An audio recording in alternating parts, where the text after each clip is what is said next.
নমস্কার, hi everyone. কেমন আছেন সবাই? আশা করছি সবাই ভালো আছেন, আমিও ভালো আছি। দেখুন আজ কি হারে বৃষ্টি হচ্ছে, সকাল থেকে বৃষ্টিটা শুরু হয়েছে।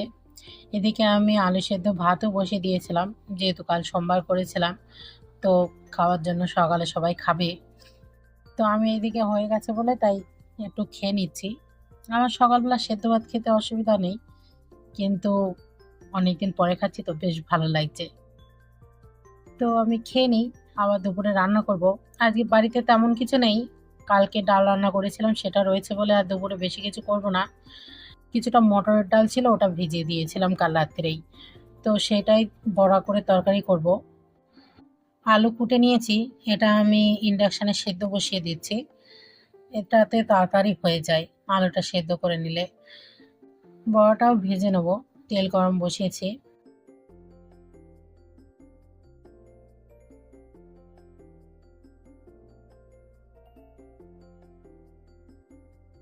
এই যে ডালটা সকালেই বেটে রেখেছিলাম আমি, জানি না বৃষ্টি হচ্ছে তো কখন আবার কারেন্ট চলে যায়, ওই জন্য ডালটা আমি সকালে উঠেই আগে পেস্ট করে রেখেছি। এতে বেশি কিছু দেবো না, আমি ডাল বাটার সময় ওতে কাঁচা লঙ্কাও দিয়েছিলাম যাতে একসাথে পেস্ট হয়ে যায়। আর এতে লবণ আর হলুদ দিব, দিয়েই ভাজবো।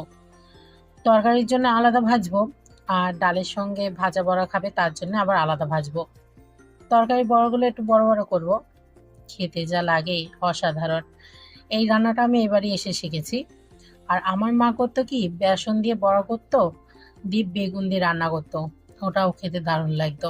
আমি অনেকবার ট্রাই করেছি, কিন্তু মার মতো ঠিক হয় না। দেখি কোনো একদিন যদি আপনাদের দেখানোর সুযোগ পাই তো দেখাবো। আমার এই ছোট্ট পরিবারে একজন নতুন দিদিভাই জয়েন্ট হয়েছে, তাকে অসংখ্য ধন্যবাদ আমার এই ছোট্ট পরিবারে জয়েন্ট হওয়ার জন্য। আমি এদিকে বড়াটা ভেজে নিই, ততক্ষণ চলুন আপনাদের সাথে কিছুটা গল্প করা যাক।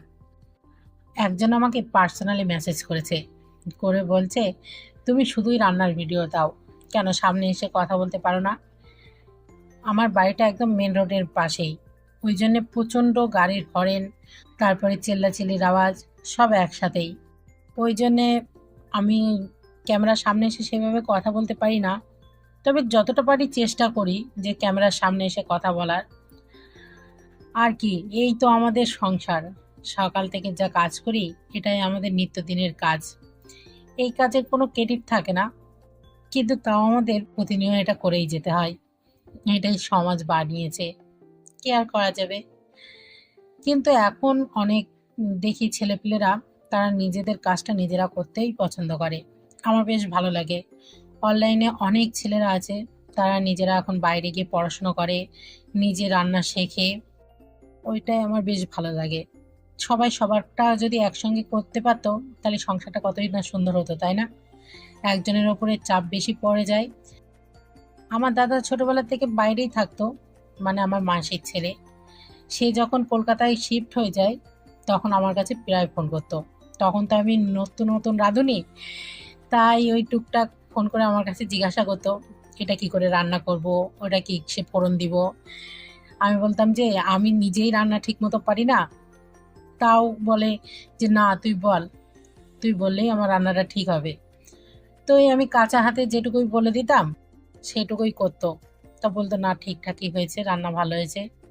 এখন দাদা অনেক রান্নাই পারে, সেই দাদার বিয়েও হয়ে গেছে, বৌদিও রান্না পারে, বৌদিও খুব সুন্দর সুন্দর রান্না করে। আমার সেভাবে যাওয়া হয় না, যদি যা হয় তাহলে আপনাদের সাথে শেয়ার করব, আমি কোন দাদা বৌদির কথা বলছি আপনাদের সাথে ভিডিওতে নিয়ে আসার চেষ্টা করব তাদের। আপনাদের সাথে কথা বলতে বলতে আমার এদিকে বড়াগুলোও ভাজা হয়ে গেছে।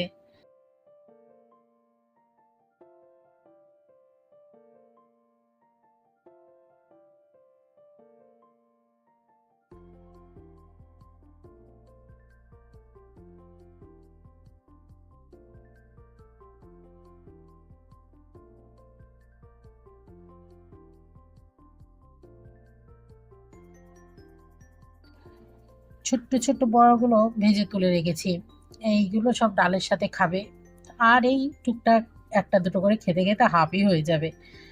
ডিপ ফ্রাই যে জিনিসগুলো করা হয় সেইগুলো আমি যত সম্ভব লোহার কড়াইতে করার চেষ্টা করি, কারণ লোহার কড়াইতে করলে নাকি একটু তেলটা কম খায়, ডিপ ফ্রাইয়ের জিনিস খুব কমই খাওয়া পড়ে আমাদের। নিরামিষের দিনটা একটু হয়, কারণ নিরামিষও আমাদের বাড়ি বাবু খেতে পারে না একদমই। ওই জন্য ডিপ ফ্রাইয়ের জিনিসটা নিরামিষের দিন, যেমন পাঁপড়, এই যে বড়া ভাজা, আলু দিয়ে বেসন দিয়ে বড়া, এইগুলো করতে হয়। চলুন আপনাদের সাথে রান্নাটা আজকে শেয়ার করি। আগেও একদিন শেয়ার করেছিলাম। বেশি কিছু দেবো না, বললাম না আজকে বাড়িতে কিছুই নেই, যা আছে হাতের কাছে তাই দিয়েই করব।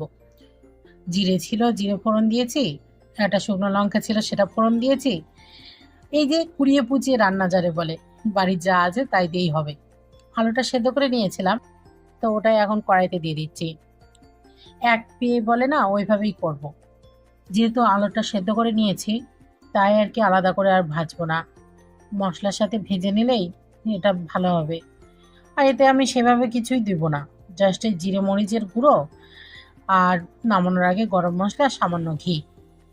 বাড়িতে ফ্রিজে দেখি আদাও নেই, তো ওই জন্য আর আদাটা দেইনি, কিন্তু দেখলাম না লাস্টে খেতেও ভালো হয়েছিল।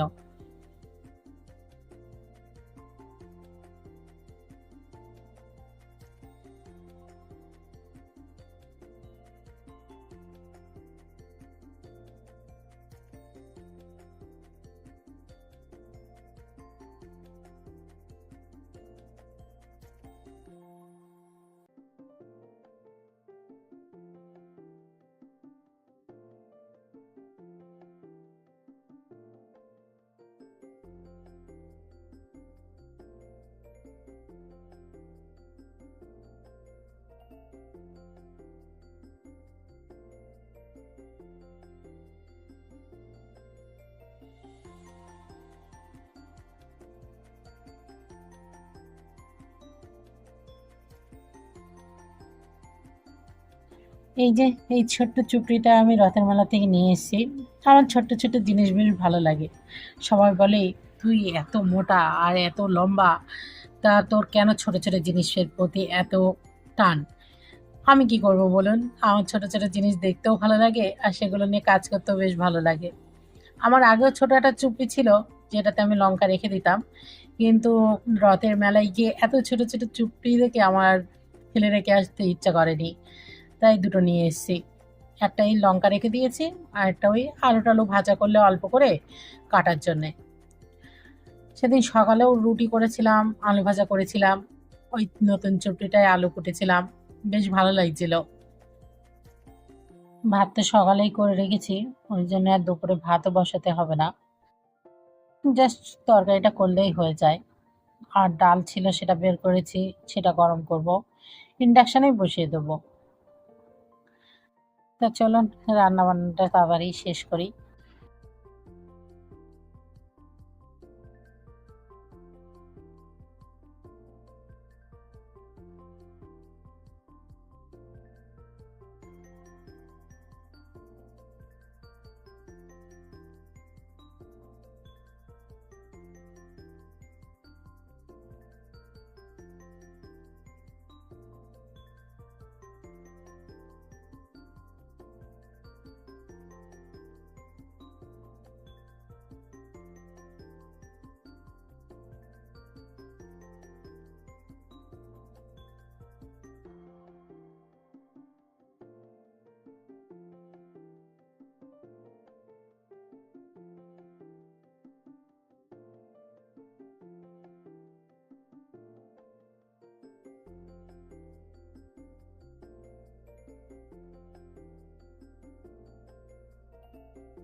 রান্না বান্না শেষ, দুপুরে খেতে বসেছি।